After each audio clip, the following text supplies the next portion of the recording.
Pour une première fois, le Paris 13 Atlético et le FC Sochaux-Montbéliard vont s'affronter dans une compétition fédérale et pas n'importe laquelle, le championnat national. Donc variété de jeu, il demande surface tout de suite. Donc il n'y a pas seulement une volonté de jouer court, mais il y a aussi une volonté de jouer haut. Il dit nous avons les grands devant. Allons-y. Telly le sait, ballon très Voilà. intéressant vers Andouille, la déviation est bonne. L'enchaînement compliqué derrière pour le Collier. On avait un championnat d'une grande qualité qui méritait peut-être aussi un petit peu mieux sur les dernières années et ces clubs méritaient aussi bien mieux. Valentine pour ce coup franc, première tentative parisienne. Coup franc non cadré à la 27e minute de jeu. Cette fois-ci, c'est une opportunité pour le Paris 13. Dès que c'est 35e minute. Allez, je n'ai rien dit, c'est envoyé par Armand Andouillet. Bah, il y a quand même la balle repoussée par Lamadi sur la ligne. Attention, le Collier réussi sur Keita, possibilité peut-être dans 1-0. Le Collier dans la surface, frappe, capté par Germain Sanou. Enfin une occasion, attaque rapide en prime. Sanou sur la trajectoire, mais la première vraie banderille. Et là, on a un coup franc dangereux là. Sochaux. Gandhi qui prend son élan, je pense qu'il va frapper direct. Et on Andouillet donc pour la possibilité sur un coup franc direct. Une trentaine de mètres pour le pied droit de Gnandouillet, c'est cadré mais sans problème pour Sanou à la 39e minute. Et y aura-t-il du temps additionnel dans cette première période? Non, on va rentrer au vestiaire. Commencer d'entamer, que ce soit la première ou la deuxième mi-temps, ça peut payer aussi là tout de suite si les Sochaliens ne sont pas attentifs. Gnandouillet, le Collier, très bon rôle en pivot pour laisser Diego Michel rejouer dans la surface de réparation. Gnandouillet, finalement le Collier, enfin une opportunité transformée par l'attaquant de pointe Sochaliens au retour des vestiaires. Enfin une occasion conclue par les couloirs, par du mouvement, par la présence des attaquants. Enfin Sochaux concrétise par le jeu.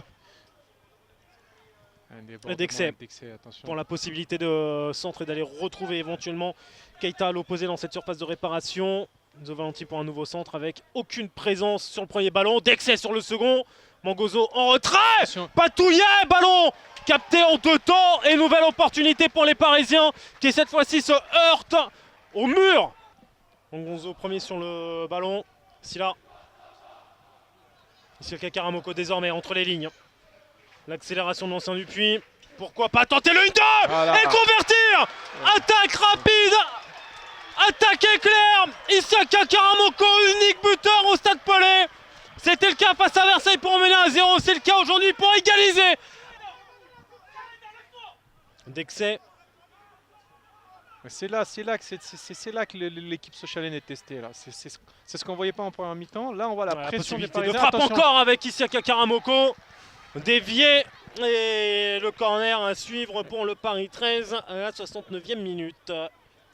On va dire... Très cohérent Maxime Jamet aussi sur ses petits contacts et les grandes chutes derrière. Rien sur Ngonzo. Et derrière Dexay. Le ballon gardé. Oui, ballon gardé dans l'aire de jeu. Solution en retrait avec la tentative intéressante de la part de Valentine mais qui passe au-dessus. Parisienne, ça va très vite. Complètement. Et là on repart, regarde, c'est une occasion qui va être... Et on joue cette situation, ce 1 contre 1 constant qui revient. Attention à Dexay. Karamoko, pourquoi pas sur la position de frappe. Karamoko enroulé. 71e hors cadre pour Karamoko. 1 minute après la frappe de Valentine, 2 minutes après sa frappe contrée. Mais il ne peut pas non plus laisser le Karamoko ou Dexay déborder. Dexay pour le corner. Ballon envoyé par Boris Moltenis facilement au premier poteau. Le tacle de Karamoko, décidément vraiment le joueur clé dans cette équipe. HM.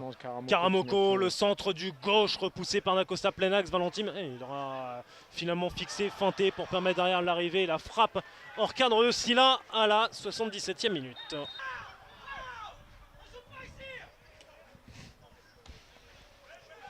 Ce match qui commence à se durcir aussi. Fin de match typique national. Gnandouillet, attention à la faute qui peut...